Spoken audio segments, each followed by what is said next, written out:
And this is where also very important for aquaculture to see how they, by themselves, the industry can try to minimize the impact. The good news is aquaculture as a protein source is quite has a lower impact compared to other animal proteins like poultry or cattle. I'm talking about beef.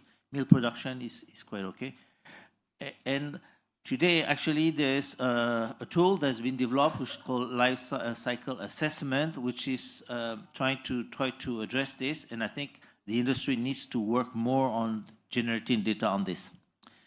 So let's just on those challenges I was mentioned, the fish meal and fish oil price have increased a lot in recent years. If you look at the, if I no, the pointer is a white background. So you can see the fish oil prices have gone tremendously. Actually, in Peru, Peru had a ban on fishing, and they are the major producer of fish oil. So the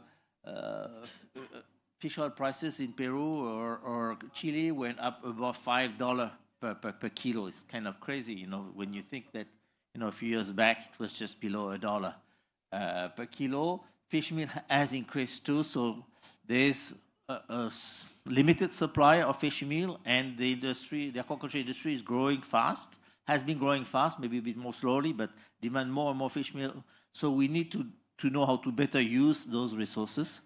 And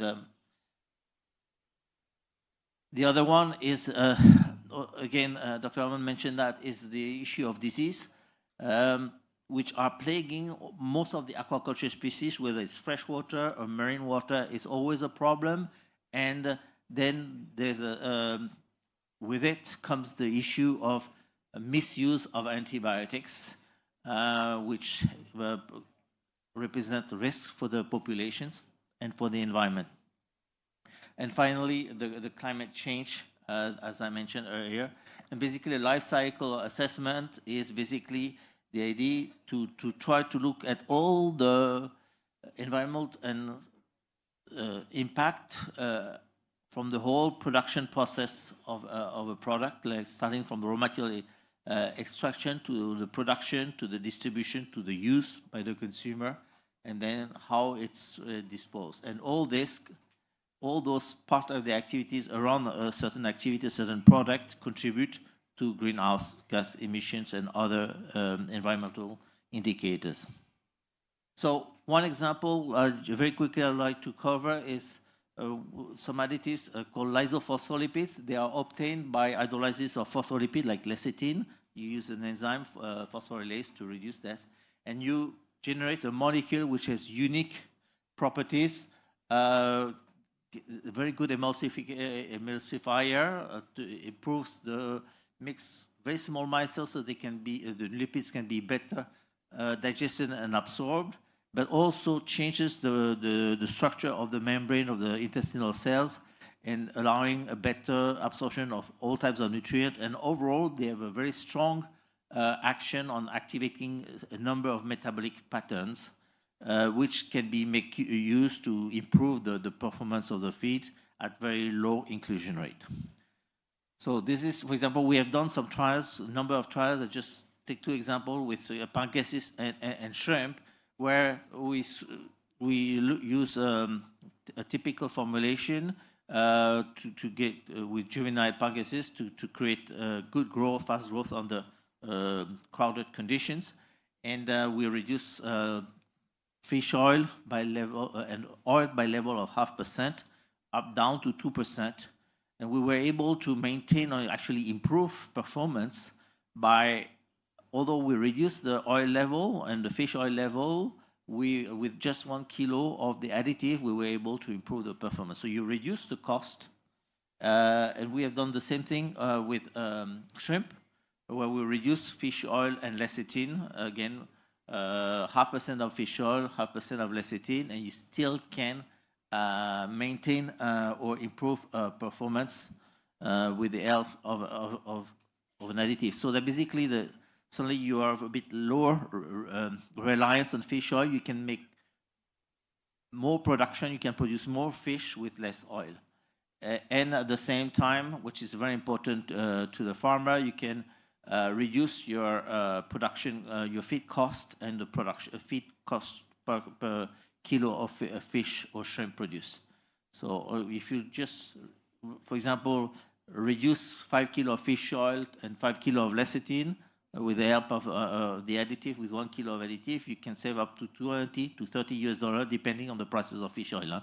If you look at in India, I mean, the price of fish oil went up to 320 rupee per kilo. I mean, that's a lot, you know. So at that price, you can save a lot of money. Another additive is health additives that can be real helpful by improving performance. And this is, I just want to use a study that we did with a very large Indonesian farm, which had a history of failed crops.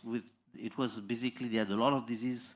They had white spot, they had Vibrio, but they also had very much white feces syndrome outbreaks systematically. So we applied a health additive called Sagar in a corrective method. Basically, farmers tend to just, if they have the disease, they treat it right away when they see the symptoms instead of trying to prevent. And we are advocating preventive usage. We feel it's a better strategy, and we compare it to the previous crop without any additives. And this results were very interesting because we had 10 pounds for each treatment. So that's quite a lot. And we used this study to also try to do a life cycle assessment of the impact of the phytobiotic on the production of shrimp. But in this thing, the life cycle assessment, sometimes you can study up to the point where the shrimp is consumed, but we stop at the farm gate because that's what the only thing that we can control and could collect data on. So in terms of production, we saw huge improvements in terms of production, in terms of survival, and also feed efficiency. By the use of the additive, so especially the preventive approach. So this is something, you know, you have to change mentalities of farmers, but you can see that, you know, you basically productivity in the farm increased by a factor of threefold with the preventive treatment. I mean, when in shrimp farm with a lot of disease problem, I mean, unfortunately survival is very low, so you can make such jump in the improvements. FCR also was improved significantly, but much more with a preventive approach. Again, because white feces, the disease tends to damage the digestive system of the shrimp, and so even though you treat the shrimp, the damage to the gut is already done, so the shrimp cannot digest very well. So overall, you know, really nice way of trying to fight disease. And improve the economical results and production results to the farm without using antibiotics. And this is something that, you know, the shrimp industry works a lot with for many years because the consumers don't want it. But I think this is something also that to be learned for the fish farming, inland fish farming, because farmers tend to abuse antibiotics.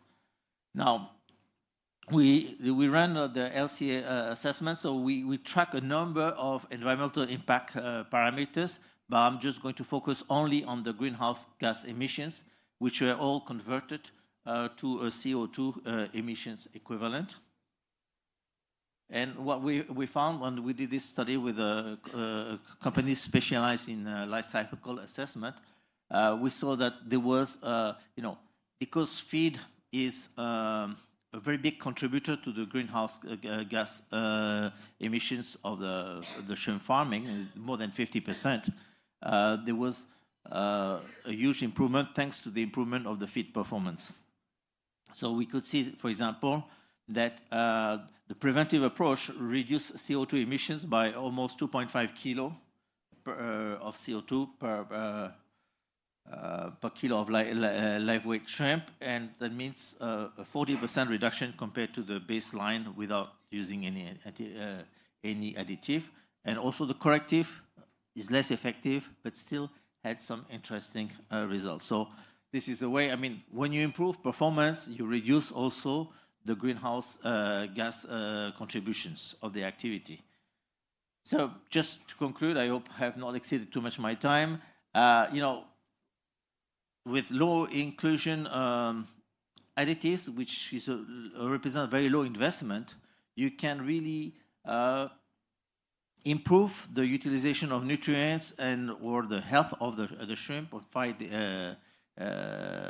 disease in a way that you improve production results by a very significant manner. So you can help reduce fish meal and fish oil usage. I mean, we have a lot of trials with also on fish meal reduction. You can reduce production costs, improve survival, and lower the disease resist, reduce the usage of antibiotics, reduce the environmental impact measured by greenhouse gas emissions, but also water pollutions, through improved FCR, but also with the use of enzymes. You can use, let's say, phosphorus. So there's many types of additives, and they are, the investment in the additive is not much, but you can get a really huge return on it. So it's, I think, very worth while looking at it. Thank you very much. Thank you very much, Mr. Martin. Yes, your presentation has been so wonderful for the future aquaculture. Definitely, we cannot afford to have fish with use of fish. So in that context, the product like your phytobiotic use will be of immense use. We know that we have several questions from the audience. We reserve those at the end of the session. We will have the question and answer session. Thank you so much. Thank you. May I have now the presentation of Dr. Simon Fan-Smith, Senior Fisheries Officer of FAO RAF, Thailand. I don't know whether you have recorded presentation or you will have presentation. He will present. Okay, Dr. Simon.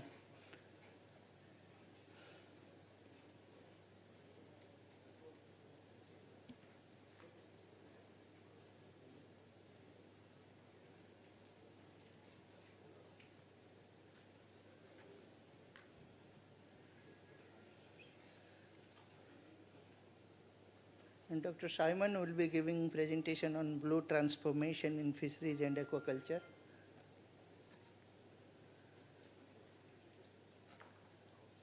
Dr. Simon, are you able to hear?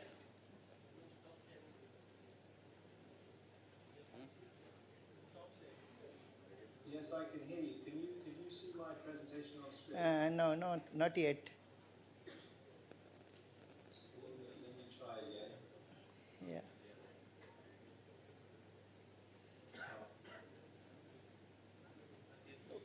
Let me try this. Yeah, sorry, Tim. Can you see it now? No.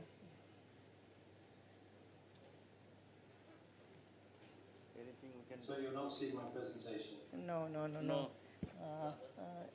Have you got his So it presentation? seems that we're unable to share.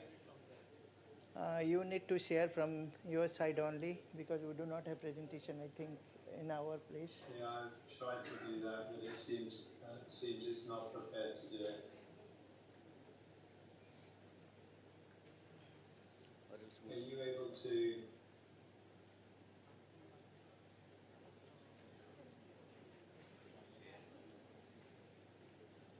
We'll go to the next, Dr. Gulami sir.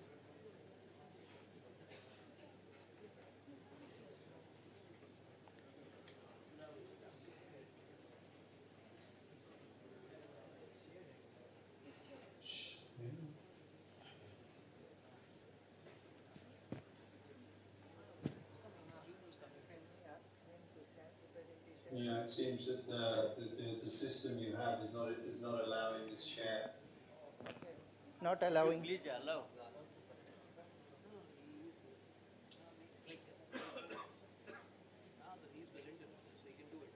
Are you able to share the screen? No, I'm unable to share. I'm trying, but it says it's not permitted. Can you give a... You are not recording.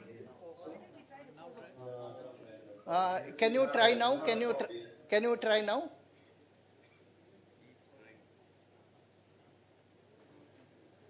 Have you made him co-host? Co-host also? Okay, test was done.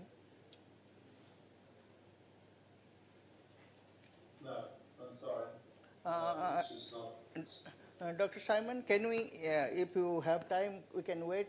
We go to the next presentation, and in the meantime, if you can share your presentation, we can probably download from here and then share. Okay. Okay. Yeah, I've shared it already. All right, please carry on. Okay. Sorry about that. Okay, Simon, sorry for this short. Okay. Yeah, can we go to the next presentation, please, by Dr. Muhammad Ghulam Hossain. He is the Asian Regional Coordinator of Mississippi State University, United States of America. He will be speaking on best practices for carp and tilapia broodstock management in Bangladesh. Dr. Hossain, Can you please. share my video? Recorded video. It is recorded video. Yeah. Just a second. Most welcome, audience. Just listen my video.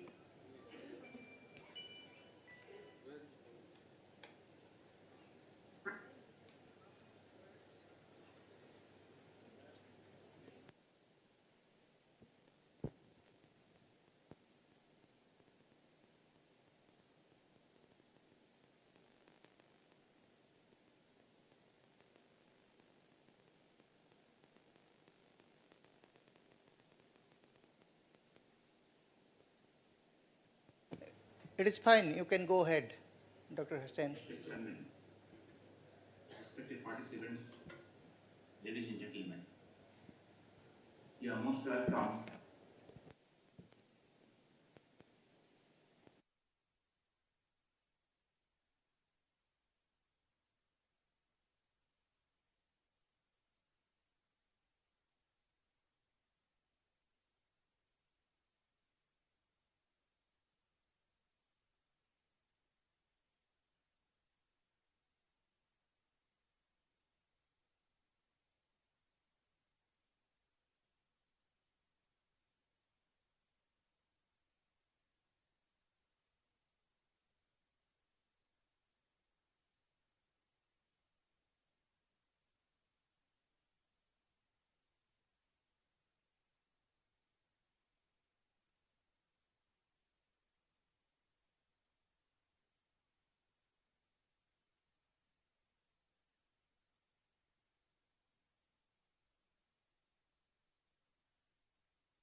Of Broodstock Management Program. Bangladesh Fish Institute is the pioneer institution initiating carp and tilapia genetic stock improvement research program since 19 onwards. Institute's target species are silbaba, rohu, and Nile tilapia. Genetic stock improvement of silbaba, there are two techniques were used. In mass selection techniques used 1997 to 2003, 80-20 gain achieved 7.5% to 32% within 7 generations. A selective breeding technique used from 2004 to 2007, 80-20 gain achieved 33% to 36% within 3 generations. Latest generations released in 2008, and this fish also contributing to the aquaculture. Genetic stock improvement of gift strain. In Bangladesh, gift strain is contributing directly after carp as a second species in aquaculture. Mass selection technique used since 1999 to 2004, white gain achieved 5% to 32% over 6 generations. Selective breeding technique used since 2007 to 2019, and 80-20 gain achieved 7.17% to 64% by this time, 13 generations. It's a great achievement. All the improved generations released since 2005 onwards. Meanwhile, selected private sector hatcheries maintaining tilapia breeding nucleus, maintaining some family cohorts in their stock. Currently, Bangladesh is the number 4 country in tilapia production in the world and producing 4.4 million metric tons of tilapia. I'm showing here is the diagram of tilapia breeding nucleus used by the private hatcheries. They are talking age stocks, and in the first diagram, they are rotating the only males for generations 1, 3, 5, and so on. And the second diagram I am showing rotation of males for generations 2, 4, 6, and so on. This stock improvement of Ruhu. BFRI initiated both mass and family selection techniques since 2004. 4 generations developed, and 80-20 gain achieved 7.5% to 21.12% within 4 generations. BFRI named G4 generation Ruhu as Sagar Ruhu and released officially on June 2020. BFRI disseminated G4 Ruhu to public and private sector by this time. Since 2014, Worldfish Bangladesh also initiated genetic research of Ruhu using family selection techniques. So far developed G3 generations of Ruhu and released in 2020.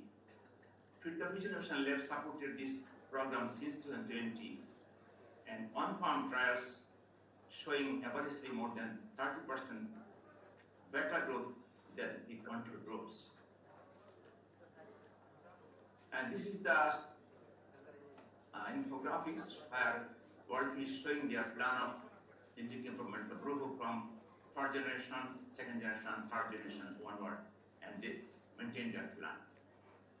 And G3 Ruhu of Worldfish already handed over to the Department of Fisheries mid of this year, and subsequently also they have handed over G3 Ruhu to Bangladesh Institute, probably to continue the genetic selection program of Ruhu, both for G3 Ruhu as well as Suman Ruhu of BFRI.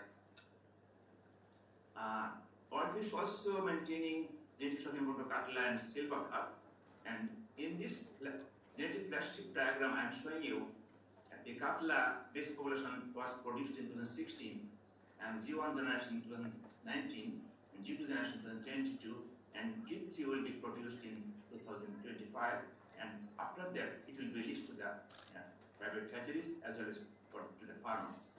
Silver Cup also, they have started the program, and base population produced in 2017, G1 generation in 2019, G2 generation in 2021, and G3 have been produced in 2023, and they are also going to release this to public private hatcheries soon.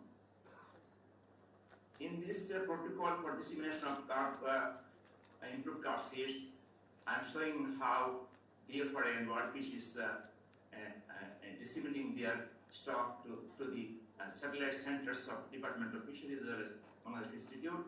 On the other, the multiplier centers maintained by the selected private hatcheries, And both these multiplier centers and satellite centers are producing improved germplasm of the carp, and it is disseminating into the private hatcheries and the private sectors for aquaculture production. Way forward, I am telling few words for that. Species prioritization is important. Then identification of these traits also very important. And reporting the initiate, calculating estimated breeding values also important. Best breeding stock on the basis of the estimated breeding values should be followed, subsequent generations to be produced, and testing dissemination of the programs by the respective institutions in future is important.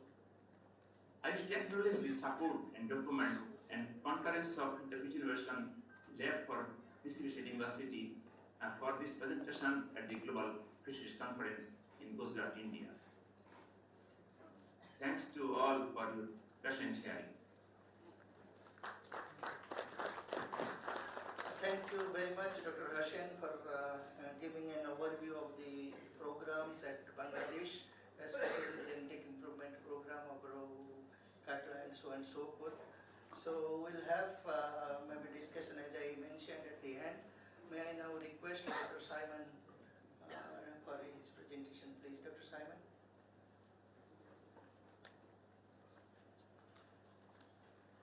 Thank you, colleagues, and apologies for the IT. Can I just check that you can hear me, please? Yeah. Dr. Simon, you can go ahead. Yeah, you're very quiet. I can barely hear you. So my presentation is Blue Transformation in Capture Fisheries and Aquaculture. It covers both aquaculture and fisheries, but I'll try and focus a little bit on the aquaculture side, as this is the aquaculture session. Next slide, please. So there's a growing recognition of the importance of aquatic food systems to provide vital nutrition into the future. At the moment, they provide about 17% of total global protein, and that's over 50% in some Asian and African countries. It's a huge employer, especially for women, and it provides efficient and quality nutrition. And there's an increasing demand for aquatic food products. Next slide, please. The global blue sector has changed a lot over the past 25 years. Capture fisheries are not really increasing, only up about 0.3%, but aquaculture production has boomed 250% higher over the same period. And fish trade is now 300% higher as we have increasing globalization. We've got higher fish per capita fish consumption at 30% up, and the volume of fish that is not used for food is now 30% lower, so we're much more efficient at using the fish that we produce. Even so, FAO estimates that we're going to need another 15% increase in global supply of aquatic food by 2030. It's only 7 years away. Next slide, please.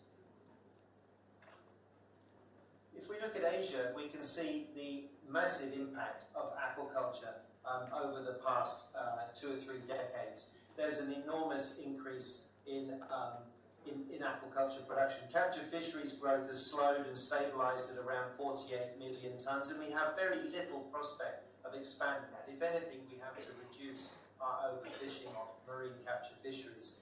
The aquaculture boom that we've seen is now up to 75.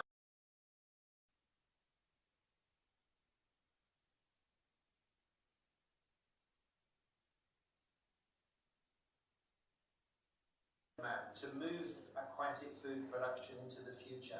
And there are 3 pillars. First of all, to sustain fish supplies through aquaculture intensification, scaling up, addressing resource bottlenecks and transferring knowledge through the sustainable development of aquaculture and reducing our dependence on marine feeds. In capture fisheries, we have to transform fisheries through better management to try and get the same amount of fish with less overfishing and address IVU and overcapacity and rebuild stocks, and certainly reduce wastage in those systems. And finally, our fish value chains need to be developed and improved to make sure that we are using fish in the most appropriate and efficient method. Next slide, please.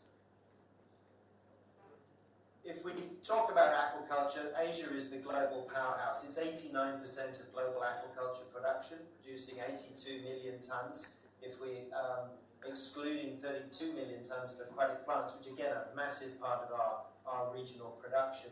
But they're mostly still small-scale enterprises, although this is changing a lot. And a consolidation, modernisation of farms is something I'd like to get into in a minute. Aquaculture creates a huge number of jobs for people in the region, and we reckon that it's going to provide up to 59% of fish for human consumption by 2030.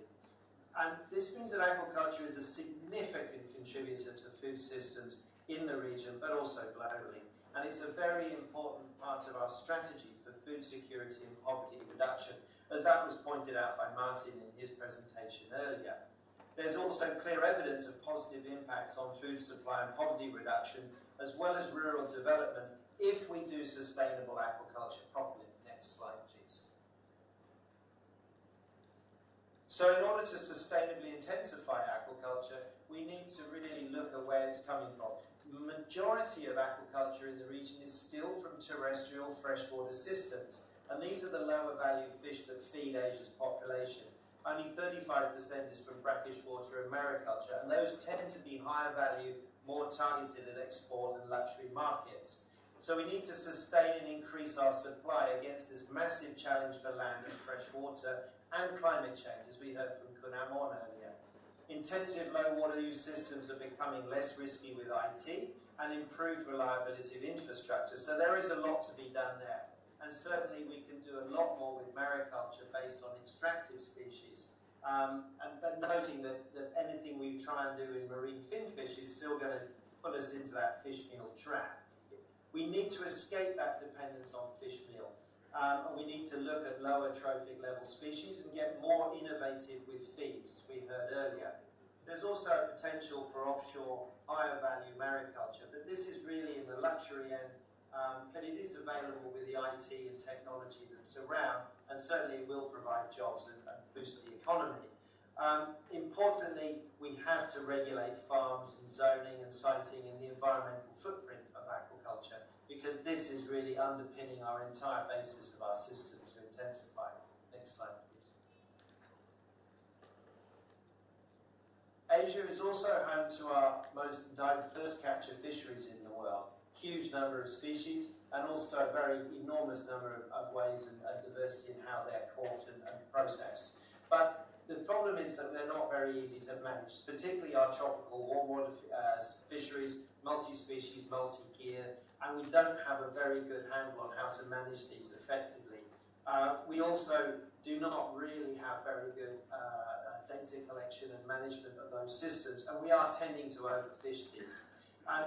One of the issues of this is that it's very difficult to understand how to manage these systems sustainably. But there are huge numbers of people that are involved in these fisheries, and we do need to try and do it better.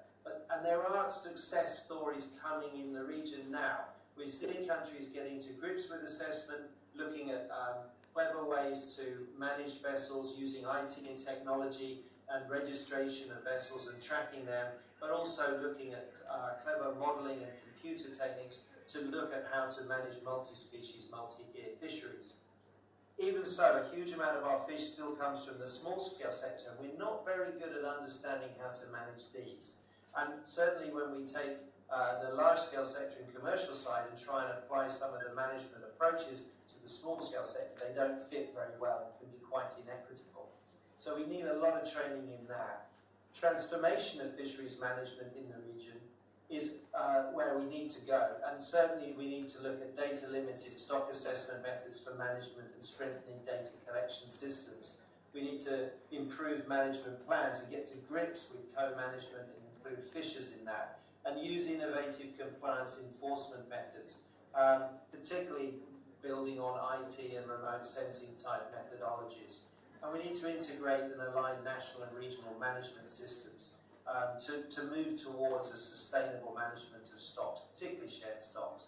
And underlying a lot of this is to address fisheries support and subsidies, which distorts these systems quite significantly, and get to grips with how to support our huge small-scale sector in the region.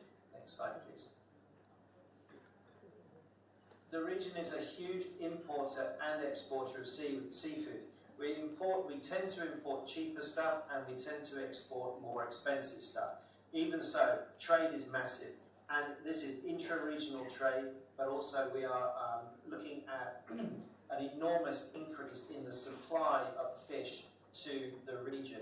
The Asia-Pacific per capita consumption increased from 0.7 to 0.72 kilos per capita from 0.48 in 1962.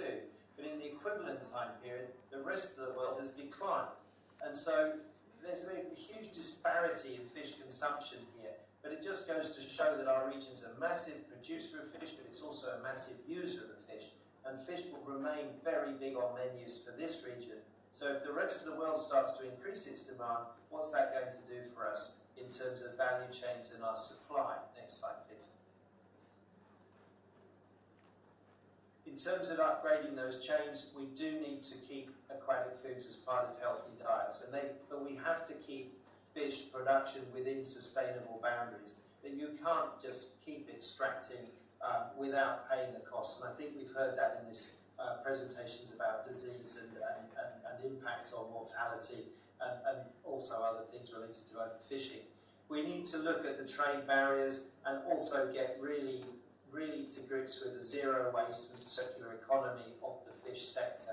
We're a lot better at it now. This region's a fantastic reuser of fish from processing and turning it into fish meals, but even so, there's a lot more that we can do with that. And alongside that, there are a lot of other questions in the value chain relating to decent work and security. We heard about antimicrobial misuse in the aquaculture value chain. There's all sorts of issues that we need to get to grips with if we are going to continue to produce a safe and healthy product, but also if we're going to continue to export to other regions and get paid a good price for our fish.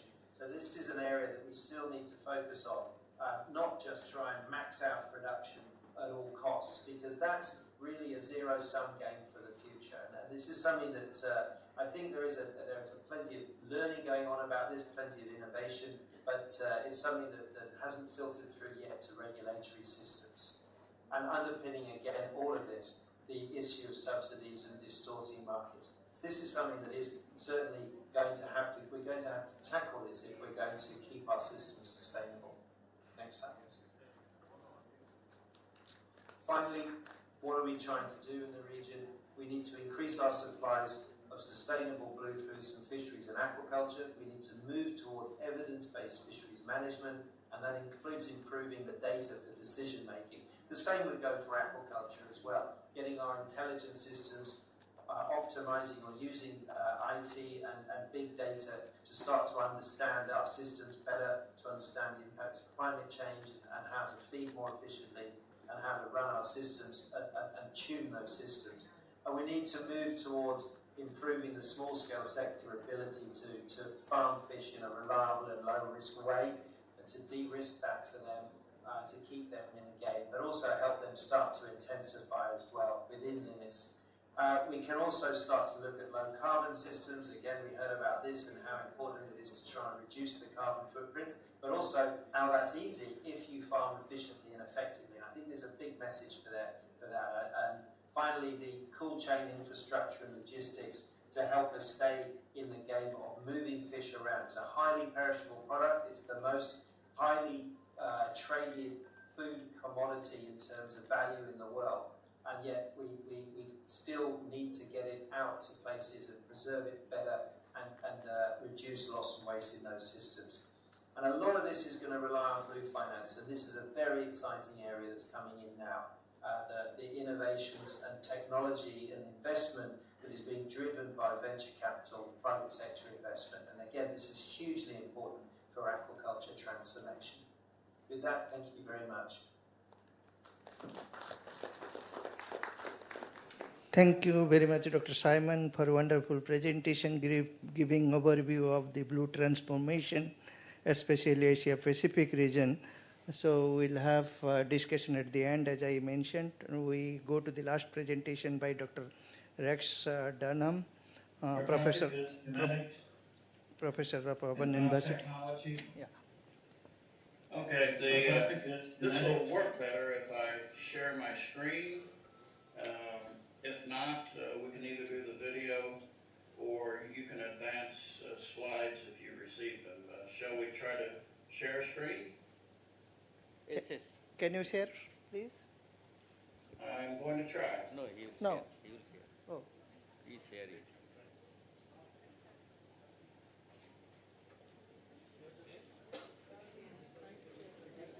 just wait. Just wait.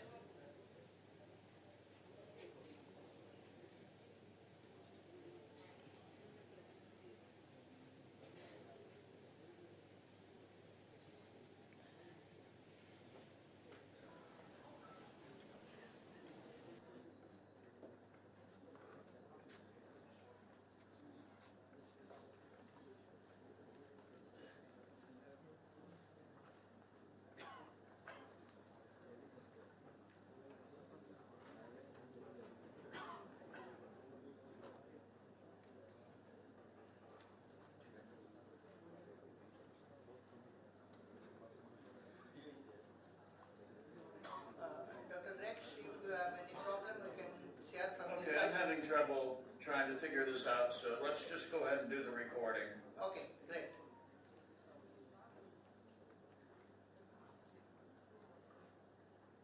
Yeah. Are you able to see, Dr. Rex, your presentation? In biotechnology, inland aquaculture. The first step in a genetic enhancement program is beginning the program with the best available domesticated strain. Strains and families both can have large impact on the ultimate success of the genetic enhancement program. One option is crossbreeding of strains.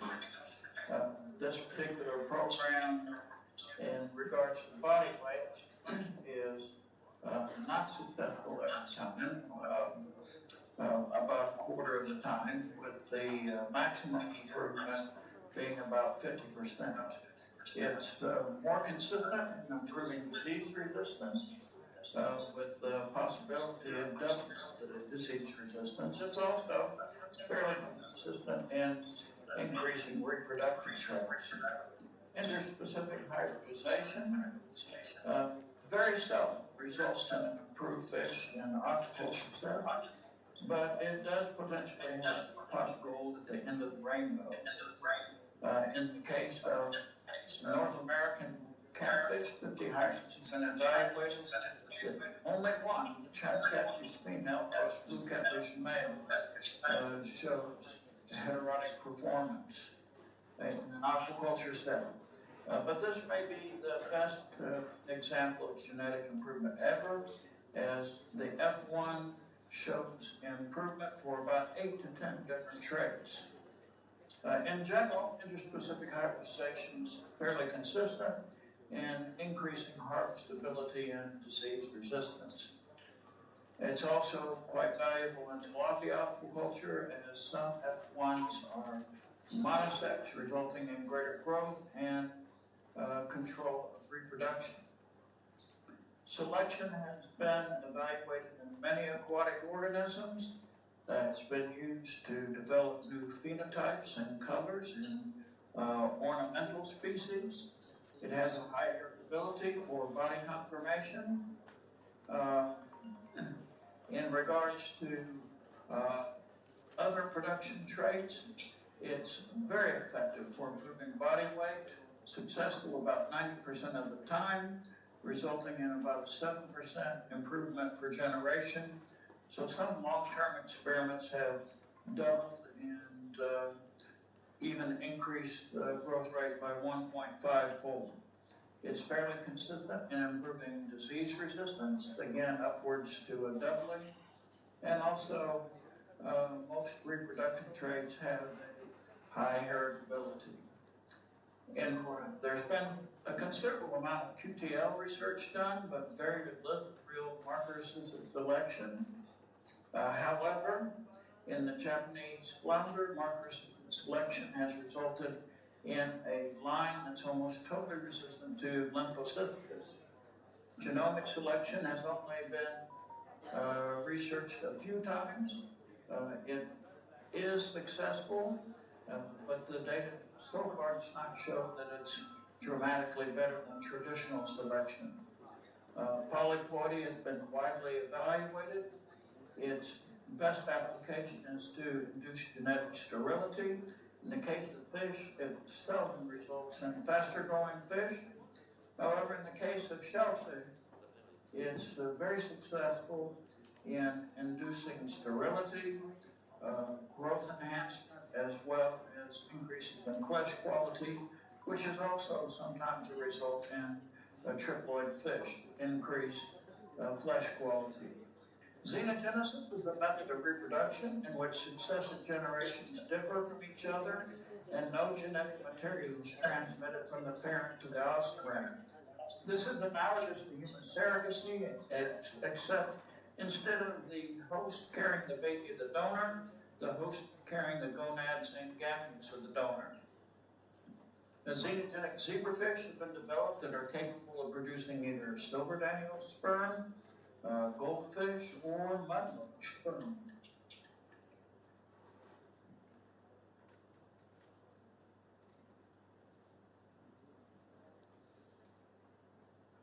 Xenogenic salmon have been able to produce pure rainbow trout progeny. In the case of genetic engineering and fish, it's been used many times to increase growth through transfer of growth hormone transgenes. There's a couple of dramatic results where the growth rate was increased 2-fold, 5-fold, 10 or even 30-fold. The transfer of antimicrobial peptide transgenes has been very successful in increasing disease resistance. The omega-3 fatty acids are very important for human health application. By transferring saturation or elongase genes, the DHA and EPA have been increased by as much as 30 to 100%. Also importantly, the omega-3 to omega-6 fatty acid ratio was improved. The first commercial application of transgenic fish was actually when fluorescent protein genes, red or green from jellyfish, were transferred to Medaka and zebrafish. And since then, this approach has been used in a large variety of aquarium species. CRISPR has revolutionized gene editing and targeted gene insertion. There's a natural mutation of myostatin that results in increased growth or double muscling in some species of mammals. When we induce this mutation in fish, it increases growth 15 to 30%. And in this catfish example, the right-hand slide, those mutants have 30 to 40% more muscle fibers. The knockout of MC4R receptor gene has resulted in sterility, increased growth, and increased omega-3 fatty acids through a single knockout. Other traits that have been altered through gene editing include behavior and aggressiveness, bone development, fertility and sterility related to the HPG axis, sex determination, and this is a powerful tool that can be used in functional genomics. There have been several examples where combining multiple genetic enhancement tools has resulted in much better aquaculture performance, and in the future, the ultimate genotypes will be developed through this approach. One example is, in this case, we're conducting with catfish multiple knock-in, knock-out. The transgenes for cypropan and cathelicidin were inserted at combinations of the MC4R, myostatin, LH loci, resulting in catfish that grew 50% faster, produced 100% higher omega-3 fatty acids, and their bacterial disease resistance was quadrupled. So, has this research impacted world aquaculture? Quite often is the answer. The selection has been frequently applied successfully. Interspecific crossbred common carp have been applied in several countries. Interspecific hybridization has been successful in a couple of cases. Although little research is done, commercial industry is, in some cases, conducting multiple trait selections successfully. There's triploid application in shellfish and a few finfish. Genetic monosection is commonly used in tilapia and often in salmonids. And combining selection, triploidy, and genetic monosection has been applied in commercial salmon culture. Growth hormone transgenic salmon, Atlantic salmon are being grown in Canada and the US. A myostatin knockout stingray with enhanced carcass yield and growth is in the market in Japan, as well as pufferfish that have a quadruple knockout of the leptin receptor gene, resulting in a doubling of growth rate. Thank you very much. Our topic is genetics and biotechnology.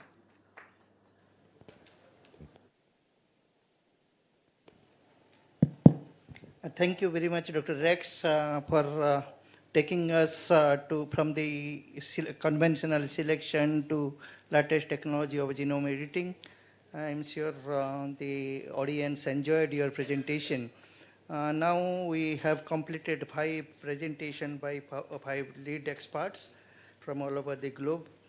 We can have 3-4 quick questions because already we are 15 minutes late and we need to have panel discussion and second session also. So from the audience, if you have any questions, short questions for any of the presenter, please introduce yourself and ask question to any of the presenter.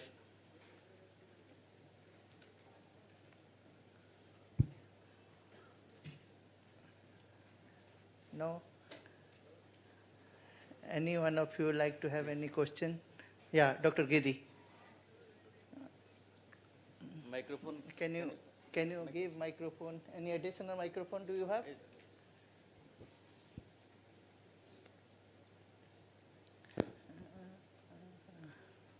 You can introduce yourself and then give your. I am S.S. Giri from Central Institute of Freshwater Aquaculture, Bhubaneswar. My question would be to Dr. Hassan. Are you hear me, Dr. Hassan? Do you? Yes, Hussein. Dr. Hassan, yeah. My question pertaining to Bangladesh, because I got opportunity to work 3 years in SARC in Bangladesh. Sir, my question would be that Bangladesh puts over 6,000 cages in river system and doing tilapia culture. These tilapias are escaping and they are establishing in the transboundary river systems. So what will be your answer to the biodiversity disturbance in transboundary rivers and also rivers in Bangladesh? Thank you, Dr. Giri. Regarding the tilapia in Bangladesh, as I told in my slide, that is booming aquaculture production. As you have already mentioned that you are in Bangladesh.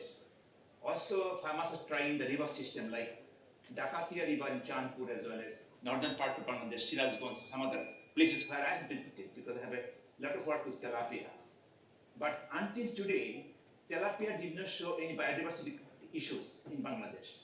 The reason is that, just to tell you as a scientist, it is very rare the exotic fish can have any greater impact on biodiversity. So far, no history says it like that. So Bangladesh still, river system does not have any biodiversity problem. We never found it. We also audit for the African catfish, and we have banned it. Tilapia are still in the Kaptai Lake, you heard about it. Recently they have started, but production has come well. This I can tell you. But we are concerned about it, but still no report that made any problem in biodiversity in the natural population in the river system in Bangladesh. Anyway, thank you, Dr. Hoshen. I think I do not know whether Dr. Giri is satisfied or not. We know the issues of tilapia at this point of time, even though we go for monosexing, still 100% you are not sure that it will have no problem. Even 2% breeds also, that will be adequate enough to establish its population anywhere. Anyway, maybe we don't discuss much on this question. We go to the next question, Dr. Das. My question is to, I'm Dr. P. Siddhas from CIFA. My question is to Mr. Martin. Actually, my compliment is that you have really described your experimental study on use of phytobiotic additives. I have a question just, what is the human consequence of this? Have you studied or you have a plan to do that? Public health concern, you have any study done on public health issues? I'm sorry, I didn't know. What was the question? Mainly the phytobiotics, Yes. what you have been suggesting, whether this will have any implication on human health aspects also. Any study was Well, done? I mean, if you look at it, some of the herbals that we're using and some of, organic acids that we're using, they are used also in the food industry. So I don't think there's any much concern about it. And so. Yeah, you have to look at it this way. The phytobiochemicals, phytobiogenics are not working like antibiotics. It's not as aggressive as it's. This is why our recommendation is to go for a preventive approach, which is you feed on a daily basis the additive, so you strengthen the fish or the shrimp so that it can defend better, and then you complement this with some compounds within the phytochemicals that have a negative effect on the pathogens. So it works with bacteria, it works with parasites. We have some products for parasites. For virus, is about immunostimulation. So actually in the additive that I was mentioning, Sagar, we also have demonstrated it has a benefit on immunostimulation, and we have seen that in multi-infections with viral disease and bacterial disease, you still can improve survival quite significantly. But it's always a challenge, and viral disease are always a problem because you need to reduce the stress, and you don't really have a direct impact on the pathogen itself. Yeah. What you showed is, there might be approximately 125% improvement. Like, the control one was having 50% growth, but No, but yeah, that's what I was explaining. This was a farm with a very bad experience history. I just wanted to know, the entire thing you are crediting to that phytobiotic additives or something others, like management and other things? No, yes, you could see management is important. You could see if you use the additive by corrective or by preventive approach as very different results. So corrective is a typical mentality of the farmer. He waits until the last moment when he sees the problem, then he acts. Okay. It's too late usually. So yeah, management is important. So preventive, yeah. Thank you very much, Dr. Martin. I think Dr. Das is satisfied. Today, when we are talking of issues like AMR and all, phytobiotics is so important. Everybody talks of herbal medicine and all. Prevention is better than cure all the time, people do say. Yeah. So your work will be of great use. Thank you so much. Maybe last two questions. Okay. Hello, I'm Narendra, working as the Product Development Manager in Devi Nutri International, sir. So my question is to Dr. Amon. So Dr. Amon mentioned his presentation. So during the high temperatures,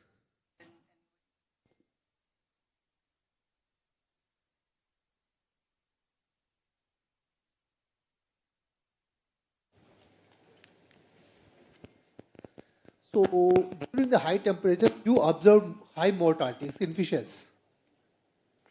Your presentation said. So have you observed any Can you repeat the question again? during the high temperatures? Yes. You observe high mortalities in fishes. So have you observed any genes which are overexpressed during the high temperatures? Any genes? Ah. Okay. Overexpressed?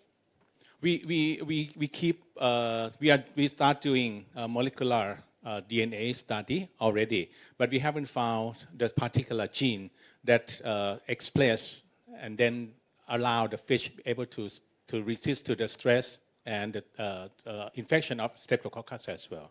Because why I ask you is, so if you observe any overexpressed genes, with that genes we can improve the temperature resistant fishes like that. That is the reason I asked you. Yes. Right. Thank you. Thank you very much. Thank you very much. Probably they have not gone to that level, gene expression studies and all.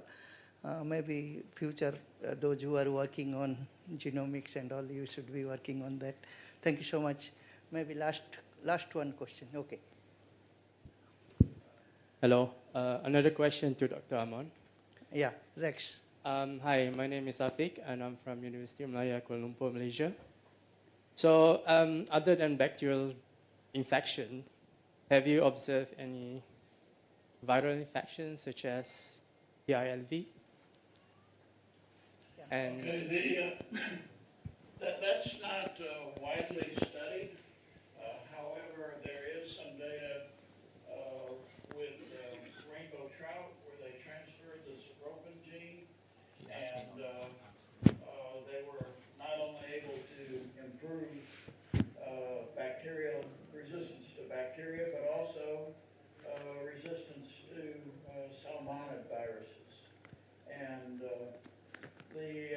if we look across different species of fish, different organisms, these AMPs do tend to have both antibacterial and antiviral properties. And to a lesser extent, we have some data with catfish where there was a slight improvement for resistance to ick. So they have a lot of potential for, excuse me, a wide array of diseases.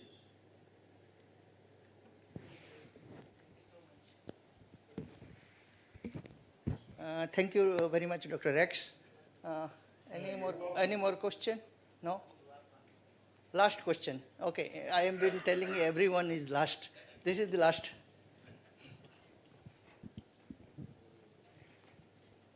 This is actually questions to Dr. Ghulam Hassan.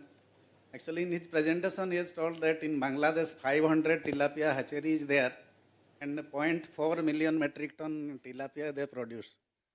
Is it for domestic consumption, or you are actually exporting? Because we are facing problem. Even in gift tilapia, many of our farmers are not able to sell in India. So that is what I ask. Thank you very much.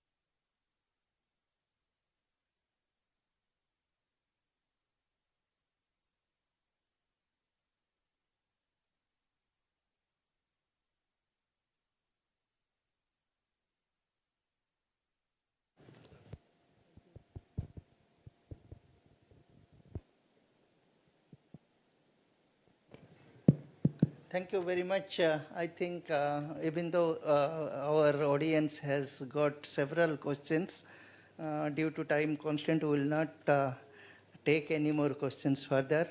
At this instance, on behalf of the Ministry of Fisheries, Animal Husbandry and Dairying, Department of Fisheries, I would like to profusely thank all 5 lead speakers, Dr. Amran, Dr.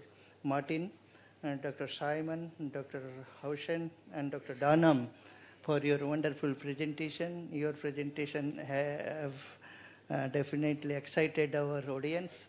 I sincerely believe that they will be in touch with you for whatever in future they want to ask you or get connected with your work. Thank you very much. Now we would start for the next panel discussion, which will be moderated by Dr. P.K. Sahu, Director of SIPA Bhubaneswar. And we have 5 panel speaker. And lead speaker, if you wish, you can stay back with us, and it is up to you. How do you take, whether you join with us or it is up to you now, because we will not have any questions from the audience further. So, Dr. Sahu, it is time for you. Okay.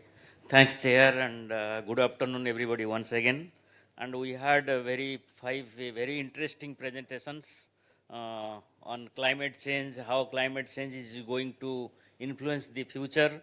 And in fact, all the transformations in the system, whatever Amran was mentioning, including the IPRS system, how climate is or temperature is going to influence. And we had a very beautiful presentations by Martin on particularly with regards to phytobiotic and how it will influence the life cycle analysis and reduce the carbon dioxide emission. And regarding Dr. Hussain, he also mentions about 3 or 4 selective breeding programs which is also going on in India, and same thing is being going on in Bangladesh, particularly with regards, that is also equally important with regards to blue transformation. And coming to Dr. Simon's lecture, and particularly the highlighting the zero waste value chain and the circular economy, some of the important points with regards to transformation. And again, Rex Dunham, who emphasized again on genetic improvement programs and genetic enhancement programs for aquaculture transformation. So coming to the panel, now I would like to invite eminent scientists, those who have done wonderful work with regards to fisheries and particularly aquaculture. With us, we have Dr. B.K. Das, Director, ICR, Central Inland Capture Fisheries Research Institute from Kolkata. I would like to invite him to the dais. Dr. P.K. Pandey, Director, ICR, Directorate of Cold Water Fisheries Research, Bhimtal. Dr. P.C. Das, who is heading the Aquaculture Production and Environment Division of Central Institute of Freshwater Aquaculture from Bhubaneswar. Dr. Bindhya Mohindra, perhaps Madam, you can, there are no more chairs, you can come here. Oh, okay, yeah. You can come here, Madam, please. She is heading the genetics unit in National Bureau of Fish Genetic Resources. And we have with us Dr. Saroj Swai, who is also heading the ornamental fisheries unit at Central Institute of Freshwater Aquaculture.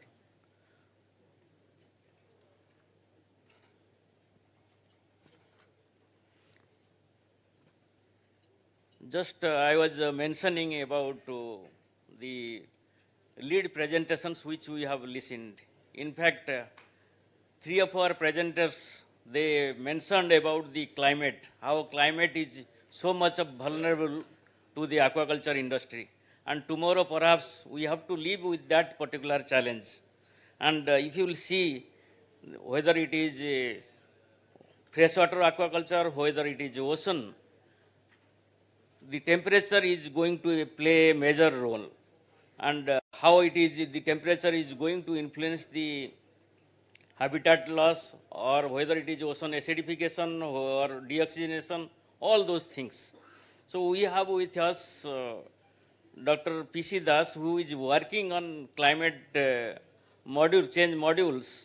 So I would like to request you to say, with regards to freshwater aquaculture systems, with regards to increase in temperature in coming future, so what are the steps you are going to take, or what are the steps you are thinking the farmers will adopt to the climate change scenario.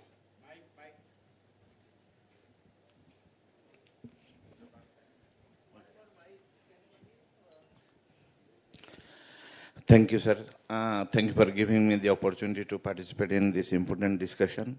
Till now we have come across the things what is happening around the globe regarding the aquaculture and other things.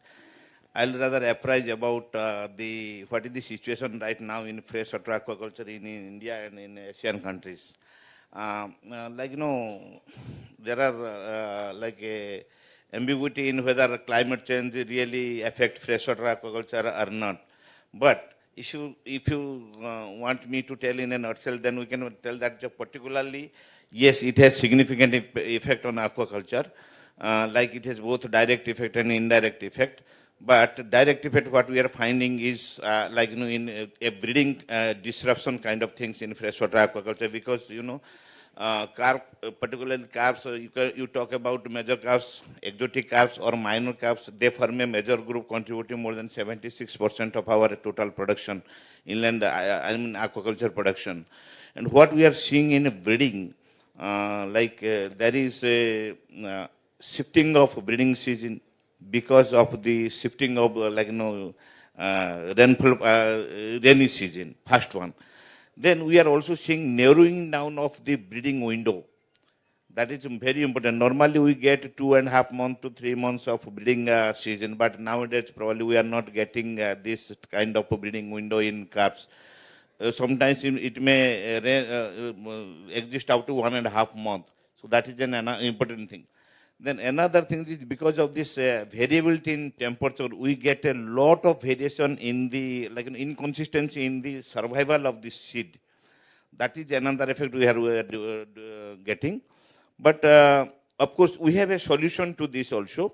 Like whatever is being produced, we are in one side, we are promoting use of larger size seeds for stocking. So maybe what we are practicing now, stunting of the fingerlings, that can be a practice to ascertain round their availability of the seed. And in that way, we can combat to some extent with the seed availability, problem in availability of seed due to this, what is being caused by the climate change. Then coming to the grow out production sector, if we think because of the change in rainfall pattern and erratic monsoon and the what we call it, quantity of rainfall, sometimes it is more, sometimes it less. So one way we are seeing that many of our seasonal ponds are sometimes it is becoming unusable because of the water, non-availability of water. The other thing is, late rainfall again tends to make delay in the growing period. So in Indian condition, normally we get in July, August we get rainfall. Sometimes if it starts in July, then you will get the stockable size only in August, September. So the moment you stock your pond, again you face the winter, 3 months winter. So you really get only 6 months of grow out culture. And if your seed is small enough, if you are having a fingerling by the end of October, maybe 15 grams or 20 grams, then again it will have the winter have a severe effect on the fish. So if you, in that case, if you can use bigger size fish, then these fishes have, these carps have an avoidable capacity, the kind of temperature regime we are getting 15 to 20 degrees centigrade. Even if your pond is having the water depth is good depth, then they can avoid some extent of this stress of the low temperature. So in that way, we are just okay. If you can maintain, I can say, if you are maintaining the resource with the proper depth, like 1.5 to 2.5 meter depth, then probably we can reduce some kind of climate effect, short-term climate effect in that. And like seed production, if you can ensure around the availability of seed, then we can do that. And coming to another systems like, because of the traditionally we were using earthen ponds for that. But nowadays we are developing systems like what you call biofloc systems or RA systems. If you use biofloc systems or maybe concrete tank systems, then within a short period of time you can produce a good amount of seed. For example, compared to earthen ponds, your biofloc can produce 30 times more unit area production of seed. So that way we can produce more seed under more controlled condition and we can supplement these seeds. Thank you, Dr. Das. In fact, as Dr. Simon was mentioning, from the capture fisheries since last 25 years, he was mentioning that only 0.35% growth in comparison to aquaculture, more than 250% higher growth. So we have with Dr. Here, Dr. Das, B.K. Das from Inland Capture Fisheries Research Institute. So my question would be, like inland fisheries sector, which is a greatest threat for the sector is environmental degradation, whether it is pollution, whether it is with regards to biodiversity, with regards to habitat use. So what is your future strategy or plan, or what is your future suggestions, how to increase the productivity as well as production, keeping in mind the environmental degradation in future? Okay, if you look into the scenario of Indian fisheries, maybe inland fisheries take a lead role in the coming years. Because when we are talking about nature-based solution or natural farming, and if you see the reservoirs and wetlands is a vast resources. And a river, you know, because you live a lot of biodiversity, and the concern like Dr. Sao told is environmental concerns, by habitat degradations, maybe juvenile fishings. These are the things challenges. But if you see, there is a strategic, we think about the alternate livelihood is the one of the best solutions for the fishing community that we are. If we have the solutions for them, then we can gradually sustain the things. Because recruitment nowadays, if you see in the natural system is very less. Again, there is a pollutions. Then we are changing over the systems. Maybe if you have the agricultural systems that loads the most of the pesticides is the one of the systems. Again, if you see, there is sewage and other things. Because if the government has strategized, we have a national mission for clean Ganga. We have lot of things. If your sewage treatment plants is coming up, and Ganga, if you last 10 years, the national mission plans has brought up the river habitat quality, the river water quality. Maybe you see now alkaline pH, DO is above this, above 7 ppm. So these are some of the national strategies. Again, in the bank of the river Ganga, lot of medicinal plantations and organic villages are coming up. And socio-culturals has been improving, and that is one of the national strategy which is go to the checking the river system. Again, if you see, most of the wetlands, other things, the threats of maybe weed infestations, lot of weed choking, siltations, and a lot of the conversions into the urbanizations. These are the major strengths. Again, the connectivity loss to the main river systems. And these challenges, if we taken care of, and again also, we have this like your culture-based capture fisheries. Culture-based capture fisheries, which have large number of potentiality. If you see in a wetlands, you can go up to 2 tons per hectare productions, and you have mostly 300 kg. So strategic productions and with the biodiversity, and maybe auto-recruitable species is the nature call of the coming futures, which have a recruitment have taken place, and we have a lot of maybe diversity, catfish and other things can be promoted in these systems. Looking at it. Again, the reservoir. Today, if you see, maybe last 30 years, large reservoir production remains stagnation, maybe 32 kg per hectares, which have potential to go up to 100 kg. So yield gap analysis and strategic how to attend. Lot of challenges is coming here, but Fisheries has proven here we have in one of the Andhra Sagars, we have gone up to 48 kg. That the strategic management practices with the co-management and the community participations that leads to the higher level. But sustainability is a major issue in this stages, because when there is some skin technology, there is a practicing attitude there. When we draw this thing, then we should have the empower the community, society. Maybe we have farmer producer companies can be taken place in this group, looking into this all type of systems, and there should be a inland fisheries policies, and that was in place we are working. That should be placed looking into all these sustainable issues. and that can come forward, and there should be the government will play a lead role with the state government, because fisheries is a state chapter where the research organization played a role for the guidance and the technological input, so that the system will improve and things should be better. This is the suggestions for this. Thank you. Thank you, Dr. Das. I think three of our speakers, whether it is Dr. Amran or Rex or Dr. Hassan, all have pointed out that selective breeding program or genetic improvement programs have an important role with regards to blue transformation. I think for many species it is going on. So with in this regard, with us, Dr. Bindya Mahindra, with us, who is working on genetic improvement programs as well as also molecular breeding aspects.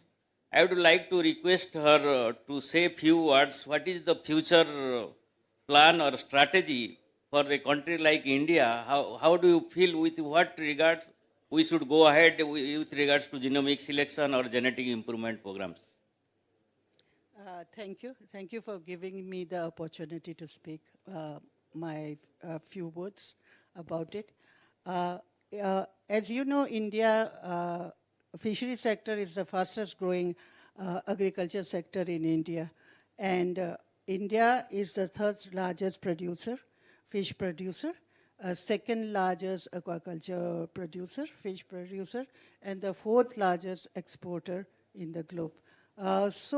But still we need to increase our production and productivity.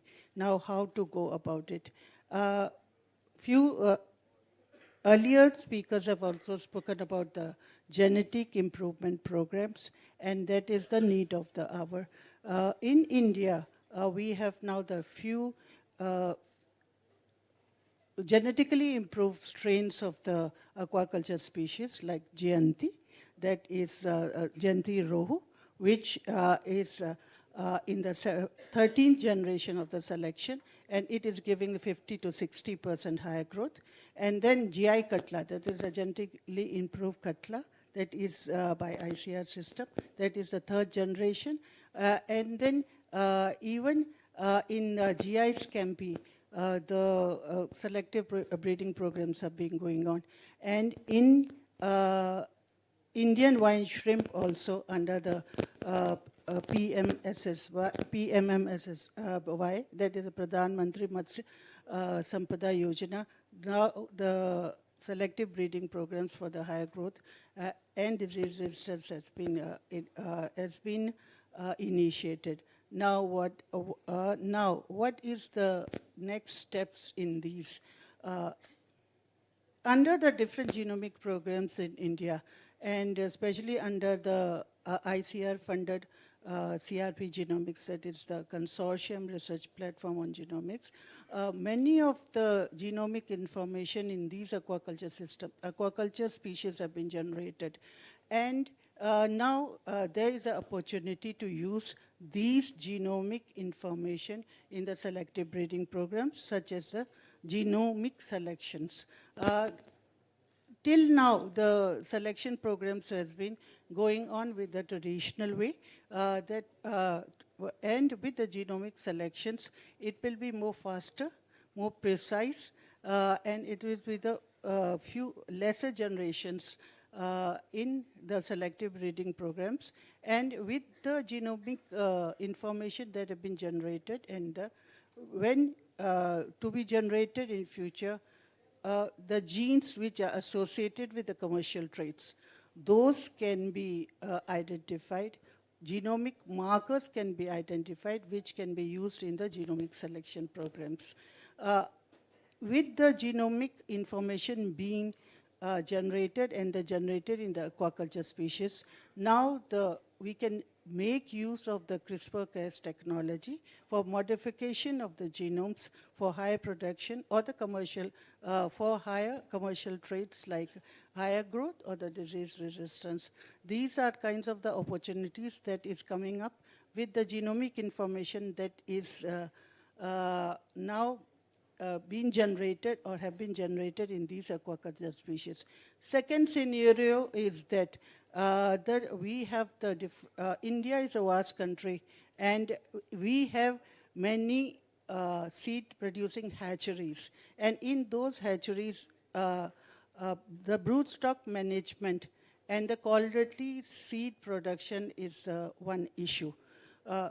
Broodstock management is why the issue is they have the broodstocks of the Indian major cups long being kept with them, and they are the wild suits. Now, generation after generation, the broodstocks have been developed, and in these many years, inbreeding may set in those broodstocks so that the quality of the seed may be degraded. So how to overcome these inbreeding problem and the genetic drift problem? That is, for this replacement of the broodstock in 2 or 3 generations have been recommended. That has to be the wild source, or that can be the deliberate exchange of the broodstocks between the hatcheries which have the record of the diverse origin. Another technology that is coming up for the broodstock management is the cryopreservation of the fish milt. In the animals, the cryopreservation of the semen is commercially exploited and very successful. Now, in this line, NBFGR, with the funding of the NFDB, has developed a technology of the fish cryopreservation, milt cryopreservation technology, and upscaling of this technology for the commercial utilization is going on. And this fish milt cryopreservation technology has been validated in 11 states and 21 hatcheries. With this technology, we can use that fish milt cryopreserve as a male parent, and for the better broodstock management and then production of the quality seeds. That is my summation, please. Thank you very much, Madam, for highlight potential areas for improvement. And we have with us Dr. P.K. Pandey, who is heading Cold Water Fisheries Research Institute. In fact, if you look at the other developed countries or European countries where salmonidae aquaculture has done tremendous progress, if you see the country like India, we have all the resources, we have not made much dent. So I would like to request Dr. Pandey to throw some light how Cold Water Institute is looking ahead to take up this salmonidae aquaculture in future, when the climate change is an issue, pollution is an issue, biodiversity is a big challenge. So how would you like to say the audience or provide your take-home message how to go ahead with cold water aquaculture in future for a country like India? Thank you, Dr. Sagar. To start with, as far as cold water aquaculture is concerned, in recent years, if we see in terms of how many times increase has taken place in the overall production, so that is almost, it has doubled within 3 years. But of course, if we talk in terms of overall quantity produced in India, that is very, very small and very meager. And even if we compare with 1950s and all, when the contribution was more than 3% coming from the cold water fisheries, not aquaculture, but cold water fish. So now it has come down even less than 1%. The reason being the other sector, that is especially warm water aquaculture, has grown very, very fast in comparison to cold water aquaculture. But then the kind of stride and progress we are making with the involvement of Directorate of Cold Water Fisheries Research and the technology developed by our directorate, it is going to take very leap and bounds. That is what I can say. Because just to quote, for example, our scientists have developed the recirculating aquaculture system, especially for rainbow trout. And there, you'll be surprised to know we are getting a production of almost 40 kg per cubic meter per year. That is quite substantial. And if we, for the sake of understanding, if I try to convert it into terms of the hectares, if I extrapolate it, only for the sake of understanding, so that turns out to be almost 400 tons of rainbow trout per hectare per year. And 400 tons, if I convert it into rupees, then it turns out to be 24 crore rupees worth per hectare per year. And out of this 24 crore rupees, even if you keep 14 crore rupees at the input cost, because it is involving high cost, as you, all of us know, so still there is a net profit of 10 crore rupees per hectare per year, which is uncomparable with any other sector. So that is what when some of our lead speakers were talking, they were also propagating, of course, our friend from Thailand, he was talking about the RAS, especially for very, very special fishes. So there is an urgent need to identify, not only for cold water, rather in other sector also, what are the fishes which can be taken up under RAS. And under RAS, even in fact, we have seen that it is taking care of the climate change also to some extent, not greater extent, but to some extent. And to quote, for example, all of us or many of us are aware that even a place like Hyderabad, one of the farmer has taken up the culture of cold water fish, rainbow trout, which is a very, very high temperature, wherein he is using the chillers. So it means that can be converted into a technology where we expect the temperature to go up. So by using the chillers, even we can culture the fish. Of course, carbon footprint will be high in that case. So to reduce the carbon footprint, maybe we have to go for some alternate energy, that is wind energy, renewable source of energy, solar energy, and so on, so that we can reduce that also. Another important area where our scientists are working, that is the feed, which is costing, as it was told, 60 to 90% of the most of the cost. So the feed which has been developed by our scientists, that is giving the FCR of 0.99. That is one of the most important aspects which we have really achieved, and I'm really proud of my scientists, those who are working in that area. And that we have done in the private-public partnership mode, so that it is being promoted, it has already been commercialized also. Then what are the challenges and problems we are facing? One of the major challenges which we are facing in India with respect to the cold water aquaculture is that most of the aquaculture is dependent on single species, that is rainbow trout. So we are looking forward to have some kind of diversification in terms of the species, in terms of course, technological models, different models, because we need to have separate for foothills, mid-hills, and high-altitude hills. Then another important area which is left over, nothing has been done, where we need to work a lot. That is some of the saline lakes are there at a very, very high altitude. So there we need to work. And then, of course, working in the hilly area, it is very difficult terrains. It's not that easy to work, unlike other sectors. But then the way we are progressing, I'm quite sure that we will be in position to make the dent, and we will be in position to increase our productions so that we can really substantially contribute, and we can even address the issues related to sustainability as well as the climate change. That is where we stand as on today. Thank you very much for giving this opportunity. Dr. Pandey, for revealing so many areas where cold water fisheries is heading or taking up the leads in different areas, how to improve the production from cold water segment. And in the morning session, we have listened to Minister as well as Secretary Saab, those who are emphasizing upon the ornamental aquaculture, one of the potential areas for India particularly. If you see the global trade, almost $6 billion US trade is going on annually, and they are projecting more than 12 billion US dollar by 2030. And if you see the scenario in India, maybe roughly around 1% trade, which is India is contributing to the ornamental fish trade. So we have with us a very experienced person, Dr. S.K. Swai from Central Institute of Freshwater Aquaculture, who is working on this particular subject since last more than 30 years. So I would like to request Dr. Swai to share your experience with the audience. How do you foresee, or what are the areas, what are the ideas, what India should take up to achieve success in ornamental aquaculture, ornamental fish trade, and what is your final take-home message for this particular industry?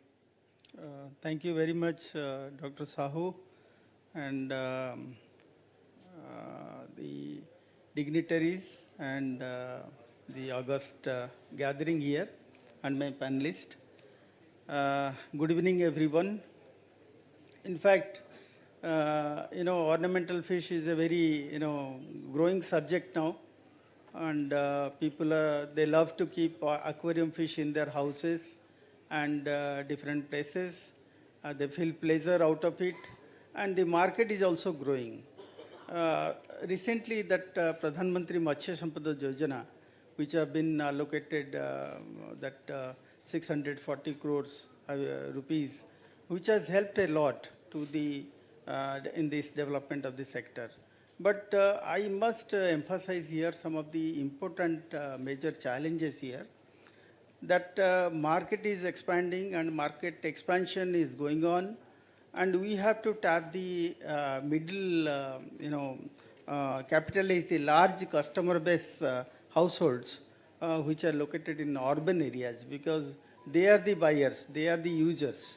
And to develop a targeted marketing network strategies to be developed in India, that is very much essential. And we have resources, plenty of resources. We have hotspots in South India and in Northeast, and they are gold mines of indigenous ornamental fishes, and they are meant for export.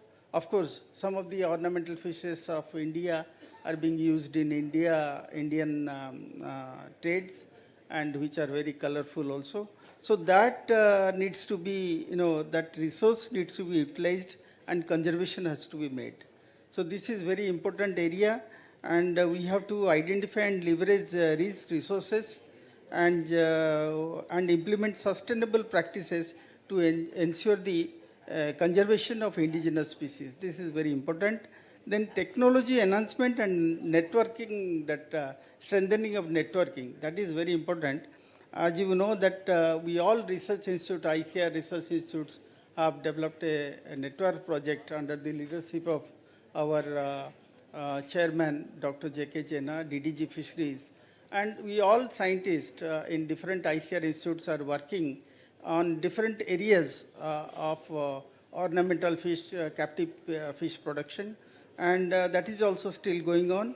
And we have a number of youths are in India that they needs to be given skill development program.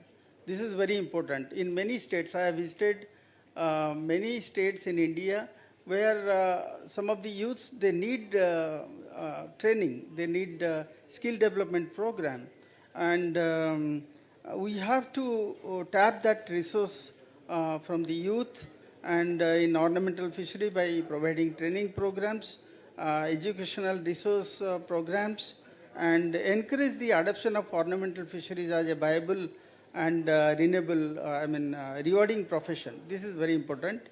And no doubt we have research and institutional support, we have, but we have to address the some of the, there are several indigenous ornamental fishes available in this country, but those captive breeding technology has not yet been standardized.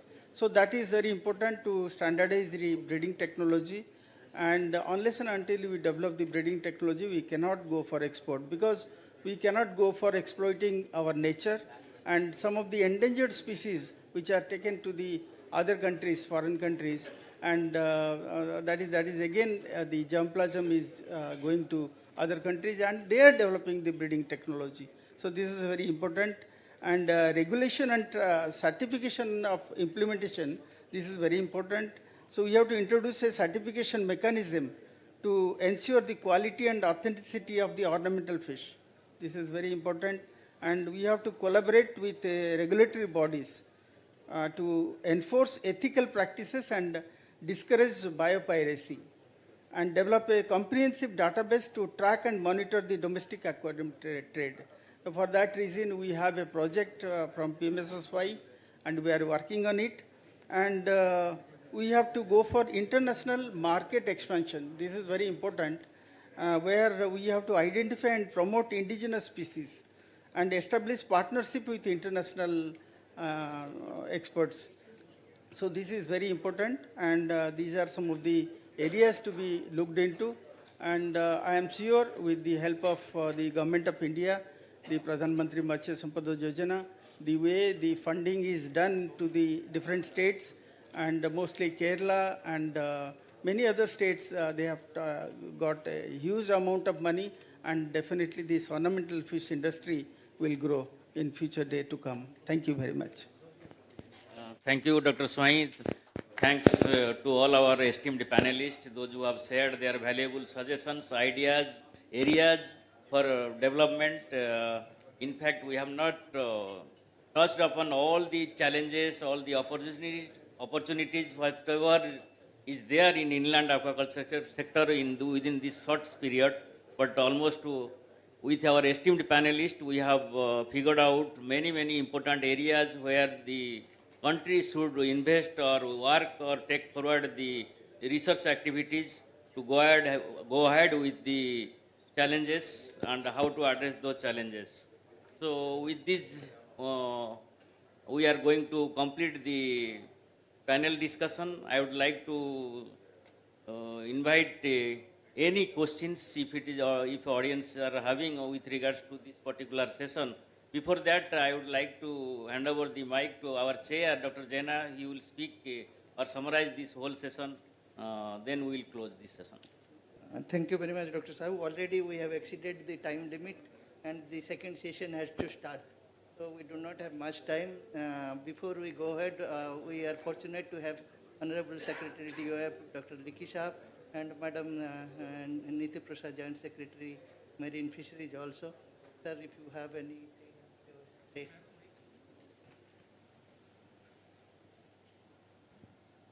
Good evening, and sorry to be entering, apologies for entering late this way, but we are very happy together to see a very august panel of experts, researchers, and people connected online.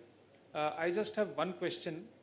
Maybe I'll pose it to everyone, and whoever befits can answer. The mariculture side, seaweed cultivation is something which Government of India is promoting in a big way.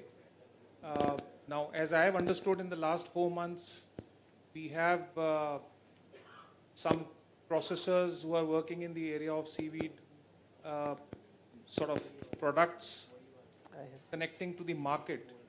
But a lot of projects have been sanctioned under PMSSY to various ICR institutions all along the east and west coast in pockets on seaweed, enhance to bring about quality seeds, to identify water quality parameters, and then see how we can expand area for seaweed cultivation.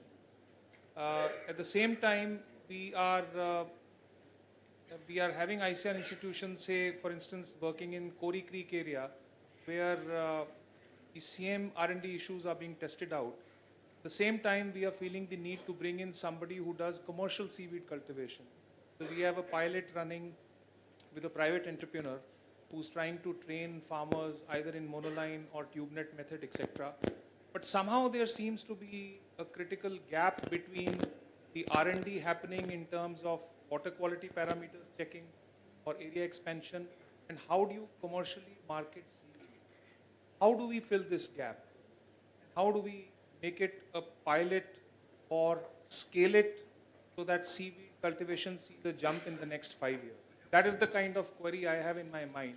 As an administrator, as a journalist, I am not an expert. So I'll be grateful for any observations, answers, or reactions. Thank you. Thank you very much, sir. If you permit, sir, I will try to also answer, because what I find is all panelists work on mainly freshwater aquaculture. I also have expertise only in freshwater aquaculture, but having in the council, I will just try to answer some of these questions, sir. We have been doing seaweed farming over years, last 3-4 decades, but initial years our all focus were on the indigenous species. 2 species we were giving focus on. One is Gracillary edulis, second is on Gelidia lycirosa. 2 indigenous species. They are very good species, agarphytes. Good yield we get from agar yield from these 2 indigenous species. But when we compared with the other international level, whether it is Philippines, Indonesia and all who are the major producer, if you see the bulk of the seaweed production is of temperate species world over. Tropical species, of course, yes, among the tropical species, Kappa ficus is one of that, which India introduced long back, about 20 years back by the private company and all. And the growth over these years, what we have seen in Indian water is fantastic, comparable to any of the outside country also. But the difficulty was probably the focus we had not given, that is true. It is only when Honorable Prime Minister started talking of giving, emphasizing, we started working, giving little more focus on commercialization, which is happening. And if you see the production over these days, people have started doing commercial farming. Several entrepreneurs has come, and ministry is also trying to give focus on that. But coming to the productivity level, it is perfectly fine. But when we see the production potential, it is only 2-3 pockets. One is Tamil Nadu, Gulf of Mannar region and Pak Bay region. Second is in the Gulf of Kutch region. That is the where natural bed of seaweeds are available in plenty. We have 700 plus species of seaweed available in the country, but they are not of that much commercially important. This region found to be the best. But all over these years, we know the issues of Gulf of Mannar region because of the biodiversity issues and all. But Pak Bay, we have demonstrated in the Pak Bay that it is productivity is good enough when you compare with the any of the international bodies. So it was the difficulty initial was the leasing and all.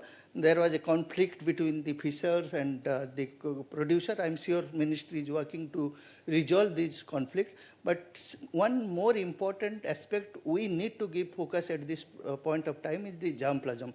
Initially, when we brought 20 years back the germplasm, it was only less than, if I remember correctly, less than 100 gram.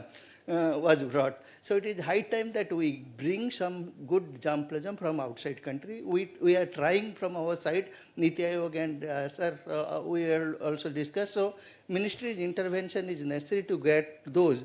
We have been trying to work with some of the supplier from Indonesia, but they need to go to their, it is not we, whatever we want. They need to have a quarantine certificate before they send. So I think I will discuss with you how do we ensure to get those. And second more important problem in this is, if you have 1 hectare pond, 5,000, 10,000 CD you release, after 1 year you will get 5 ton, 10 ton, no problem. Here the crop is, if you insert in the rope or net 250 gram twigs of fragments, you will get about 1 kilo, maybe 4-fold increase in 45 days. Again, after 45 days, you insert, again you need 250 gram. That means only net you get only 750 gram. So every time you need bulk of good quality seed. That is what the reserve, getting a good quality seed material is the major problem. It is not even the hatchery, it is not like hatchery, one hatchery can produce 500 million seed. But here is bulk area, you need to have quality, you have to grow quality seed. But all those issues are there, but when other countries have been able to do, we should be able to do. We should be optimistic, sir. I'm sure with the help of yours and all those who are involved, we can have greater discussion with the industry. And buying is not a problem, sir. When industry says whatever quantity you produce, you will be able to buy. But it should be bulk. If you produce in small quantity, it is difficult. Even some quantity are being exported also to other countries. So that is not an issue. And today we have the industry is growing not only in the as a agar or algin or carrageenan production, but also as a in livestock as a methane amelioration. It helps in methane amelioration. About 15 to 20% reduction in methane happens if you give a supplement of seaweed.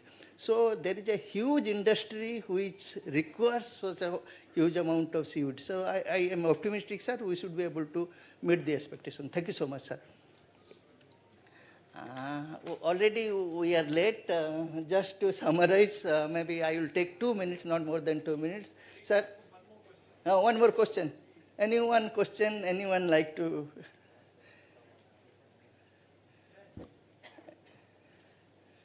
Anyone like to have any more question? I think, sir, there was a question and answer session also. People had asked to all speaker. So, yeah, Dr. Prakash. Dr. Prakash. I have a question regarding that seaweeds. Yeah. Because, I read it from the journals. Central Salt and Marine Chemicals Research Institute. CSMCRI. Yeah, Salt and Marine Chemicals.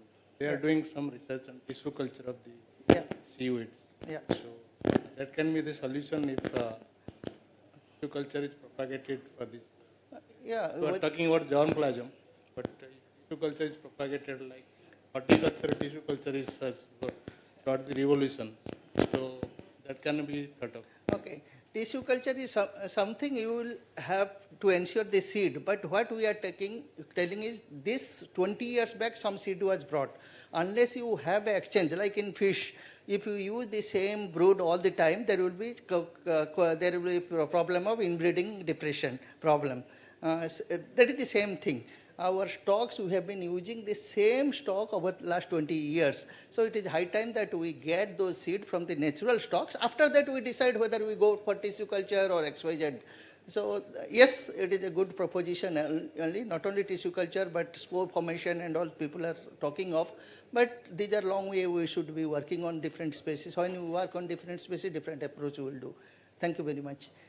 Sir, we had 5 wonderful lead presentation from overseas participants speaking on different aspects, talking of scenario of a country like Bangladesh to Asia Pacific region by FAO RAP.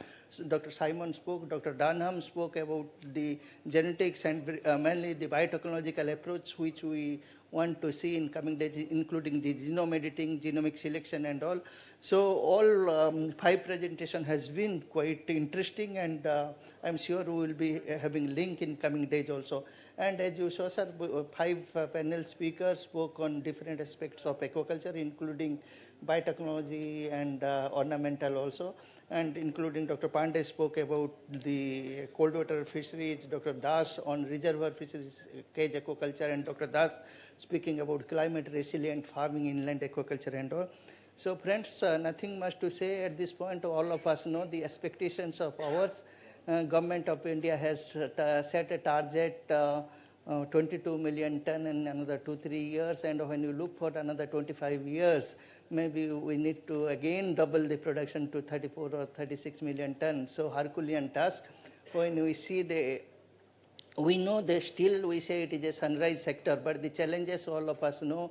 We did discuss about the climate change, we did discuss about the issue of AMR, issue of water issue. When we talk of inland aquaculture, we know the issue of the feed resources. Somebody spoke about we cannot think of fish producing from fish, as fish meal or fish oil will be a rare commodity in coming days. So all those issues and challenges are there, short-term challenges, long-term challenges, and so on and so forth. The disease is a major problem, but the government of India is aware about all those challenges, and research institute have been working on all those challenges. I am sure in coming days there will be greater convergence and synergy between all of us, and we will be able to meet all those challenges in coming days, and the expectations of government of India will be fulfilled. That is what our wish, and I sincerely believe that we will be able to set the objectives first. And at the end, I would like to thank on behalf of each one of us, Secretary DOF, Dr. Leki Shah,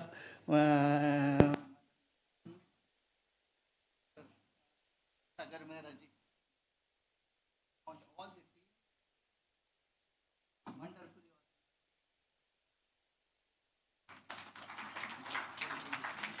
Yeah, thank you, sir. I would request, first of all, I would like to thanks to our entire distinguished, please be seated, sir, our chair of the session, Dr. J.K. Jaina, sir, for honoring this first session of the Global Fisheries Conference. And, sir, I would like to inform that the entire session has been recorded as live, as well as we have YouTube link, so it will be available to all after this session, and anyone can see the presentations and deliberations which had happened in this session, sir. So, sir, I would request, sir, to our respected secretary, sir, to kindly felicitate our distinguished chairs and speakers of this session. So first, sir may present the a gift of memento, which is showing the sign and memories of this Global Fisheries Conference to Dr. S.K. Jaina, sir, DDG Fisheries ICARs.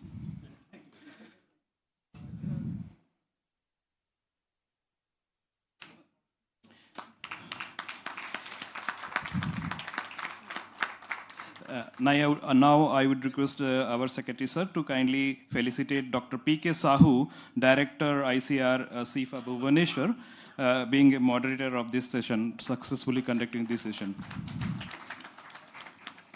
Now I will request Secretary, sir, to kindly felicitate Dr. Amron, who is Managing Director for Manits Genetics Thailand, who has made his presentation here.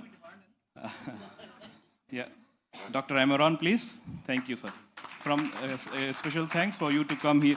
You have attended from the Thailand. Yeah. Now I will request Dr. Gurian Martin, Regional Technical Manager, Aquaculture. He is amongst, he left. So the licensing officer will provide the memento to him. Sir, with us, we are also having panelists, Dr. B.K. Das, sir, Director ICR Fisheries, Kolkata. Thank you very much, sir, for felicitating. Our next distinguished panelist, Dr. P.K. Pandey, sir, Director ICR DCFR Bhimtal.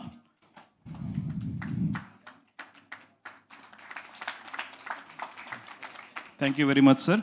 The panelist, Dr. Vindhya Mohindra, Principal Scientist and Head, ICR NBFGR. Dr. P.C. Das, sir, Principal Scientist, ICR SIFA Bhubaneswar.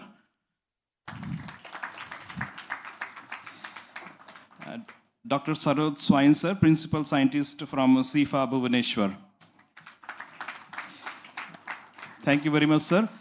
Sir, along with our distinguished panelists and speakers, we were also having those who have presented online.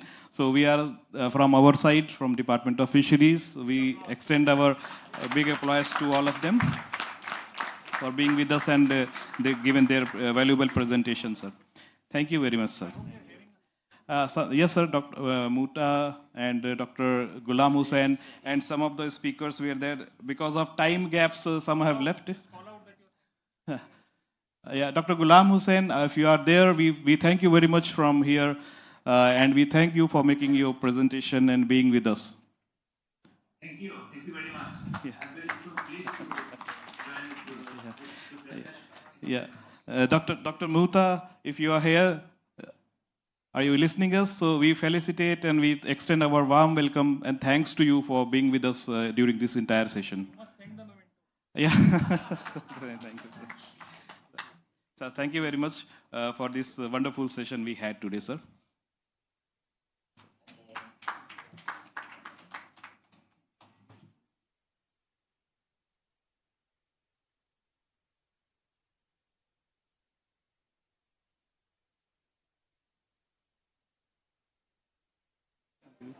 Yes, sir.